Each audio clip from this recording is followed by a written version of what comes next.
बचपन में एक बार साइकिल की चेन चढ़ाते समय मेरा हाथ आ गया, तो मैं भाग के अपने अपाहिज दोस्त को भी ले आया कि उसके भी हाथ आ जाए। बचपन में मुझे मेरी दादी का चरित्र सही नहीं लगता था, क्योंकि वो मुझे डेली नया तारा दिखा के बोलती थी वो तुम्हारे दादाजी है। बचपन में मैं थोड़ा भोला भी था, ऐसे फालतू किसी को उंगली नहीं करता था, वरना फिर मैं 9 तक ही गिन पाता था। एक तो तब कोई भी आके गिनती पूछ लेता था, और उंगली करते समय गिनना कितना मुश्किल होता है पता है। बचपन में मैं और मेरा भाई हमेशा WWE देख के लड़ते थे, क्योंकि माँ बाप की चाहते लड़ने लायक थी नहीं। एक तो मेरा छोटा भाई बचपन में बहुत शांत स्वभाव का था, बेचारा स्कूल में भी सीनियर से बुली होता था। हाँ, वो सीनियर मैं ही होता था।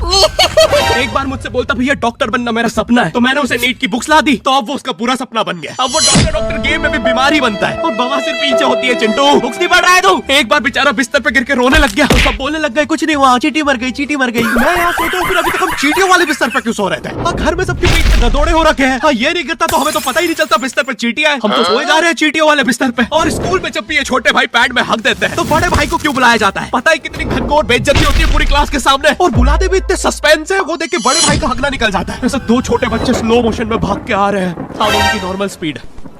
मैं देखता हूँ मेरे भाई को क्राइम सीन से 2 प्यून पकड़ के ले जा रहे हैं, उसे ब्राउन रंगे हाथों पकड़ लिया गया। मेरे भाई ने मुझसे जाते जाते कहा मुझे फंसाया जा रहा है। मुझे पता था इस लैंड के पीछे की कहानी इतनी सिंपल नहीं हो सकती। कड़ी तहकीकात के बाद मुझे पता चला इस लैंड के पीछे बड़े बड़े पॉलिटिशियंस, गैंग लीडर्स और माफिया इन्वॉल्व है। मेरा भाई सही कह रहा था, ये उसका लेंडा नहीं है। हैंड्स अप पीटी टीचर, तो वो लेंडा तुम्हारा था।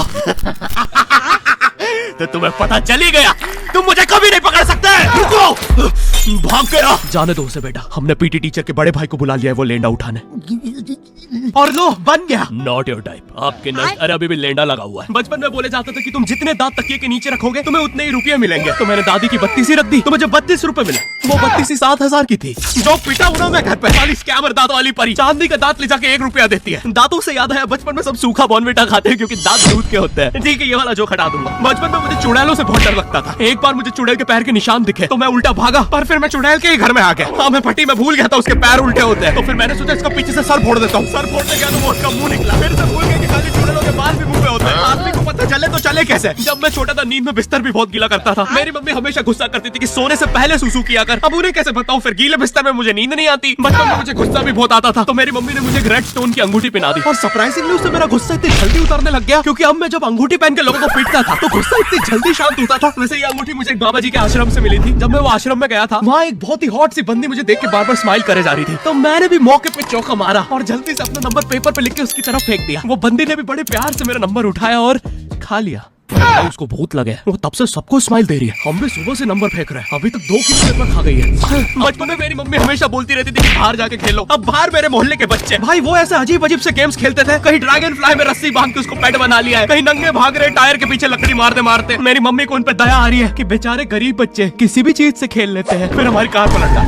हाँ, वो टायर हमारी कार का था। और मुझे एक बात बताओ, चक्के से खेलने पे वो गरीब कैसे कंसिडर हो रहे हैं? क्या पता उन्हें कार खरीद के चक्का निकाला हो? क्या पता लैम्बोर्गिनी के चक्के से खेल रहे हो? नहीं, तुम्हें कैसे पता चल रहा है वो गरीब है या अमीर? और एक चक्के से इतनी सारी एक्टिविटी करेंगे ये लोग। कभी चक्के में रस्सी बांध के झूला बना दिया, कभी झूले से फिका के खुद को लूला बना दिया, कभी लूले पे झूला बांधकर हुला हू बना दिया। ये इतने हरामी बच्चे थे, इनके साथ कोई भी घर घर नहीं खेलता था, क्योंकि घर ये जुए में लगा के हार जाते हैं। ये वो बच्चे जिन्हें तुम रिमोट कंट्रोल कार भी दोगे तो उसकी मोटर निकाल के पंखा बनाएंगे। एक बार इन्होंने रिमोट कंट्रोल रिमोट बनाया था, तुम अगर इस रिमोट पे बटन दबाओगे तो इस रिमोट पे बटन दबेगी, बस।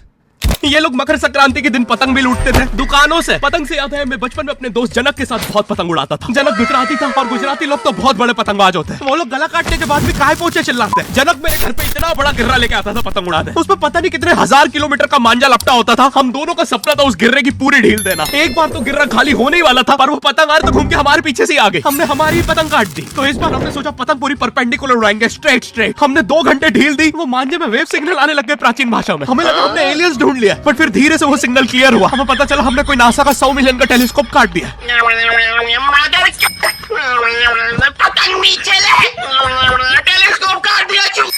नासा का टेलीस्कोप जैसे ही नीचे गिरा, बच्चों से पहले विसरो ने लूट लिया। बहुत वियर्ड था, इतने सारे बुड्ढे छत कूद के भाग रहे थे। एक तो जनक के मांझे में इतनी सारी गठाने होती थी, वो मांझा इतना भारी हो जाता था, हम चौथे माले से पतंग उड़ा रहे, वो दूसरे माले पे उड़ रही है। बचपन में बोला जाता है किसी भी स्ट्रेंजर से बात नहीं करते, तो फिर मैं इशारे करता था। तो फिर दादी मेरे चरित्र पे सवाल उठाती थी। दादी से याद है पुराने जमाने में एंटरटेनमेंट के लिए कुछ होता नहीं था, तो लोग 7-7, 8-8 बच्चे पैदा कर लेते थे ताकि उन्हें जायदाद पे लड़ता देख मजे ले सके। मेरे पापा के 5 भाई और 4 बहनें हैं, टोटल 9 बच्चे। मेरी दादी ने जिंदगी के 9 साल बस बच्चे दिए। दादी ने 9 साल तक पेट में इतनी लातें खाई है, उनके उनके अंदर से एब्स आ गए थे। मेरी दादी लिटरली अंदर से टूट चुकी थी। उनका इतनी बार ऑपरेशन हो रखा है, उनको डॉक्टर ने टाकों की जगह चेन लगा दी थी। भाई आज के जमाने में तो इतने बच्चे कोई पैदा नहीं करता, उल्टा अबॉर्शन करवा लेते हैं। और यस, मैं अबॉर्शन बोलूंगा क्योंकि मुझे जेल नहीं जाना। एक तो इंडिया में भी अबॉर्शन करवाना लीगल है, लेकिन बच्चे का जेंडर जानना इलीगल है। मतलब तुम मार तो सकते हो, लेकिन किसे मार रहे हो ये पता नहीं कर सकते। तो देखो अब रिस्क कितना बढ़ गया है। क्या पता अंदर शेर बैठा हो या कोई बड़ा गैंगस्टर, क्योंकि तुम्हें तो पता नहीं है तुम किसकी सुपारी दे रहे हो। क्या पता वो अंदर बंदे लेके बैठा हो। बचपन में सबके मम्मी पापा डराते हैं, मस्ती मत करो वरना बोर्डिंग स्कूल भेज देंगे। और मुझे बोर्डिंग स्कूल से इसलिए डर नहीं लगता था कि मैं वहां जाके अपनी फैमिली से दूर हो जाऊंगा। मुझे बोर्डिंग स्कूल से इसलिए डर लगता था क्योंकि वहां पे वो बड़े दांतों वाला ईशान अवस्थी होता है। मैंने पहली बार जब तारे जमीन का ट्रेलर देखा था तो उसमें वो पागल बच्चे ने आतंक मचा रखा था। फिर मैंने मूवी का नाम पढ़ा, तारे जमीन पे। मुझे लगा बिछाए होंगे इस पागल को पकड़ने के लिए, शॉक वॉक देना होगा तारों से। इसके तो दांत भी इतने बड़े हैं, सारे तारे काट देता होगा। मुझे ट्रेलर देख के लगा कोई एक्शन मूवी है, आमिर खान जोकर बना हुआ है। मुझे लगा यही तारों का जाल बना के पकड़ेगा पागल को। हाँ, ट्रेलर देख के तुम्हें क्या ही समझ में आएगा। एक शॉट में आमिर खान बोल रहा है आपके बच्चे को डिसलेक्सिया है, फिर अगले ही शॉट में जोकर बन के बड़ा मछलियाँ उड़ती क्यों नहीं? फिर मुझे लगा ये शायद अपने माँ बाप को बोल रहा था। और दया तो मुझे उस लंगड़े बच्चे पे आती है जिसके बगल में ईशान अवस्थी को बिठा दिया था। वो बेचारा उठ के भाग भी नहीं सकता। और मैंने तो सुना था बोर्डिंग स्कूल में बस नॉटी बच्चे जाते हैं, तो फिर इस बेचारे गाय से बच्चे को क्यों यहाँ भेज के रखा है? कहीं ऐसा तो नहीं इसके पहले पैर थे और ये बहुत मस्ती करता था तो माँ बाप ने पैर तोड़ के इधर भेज दिया।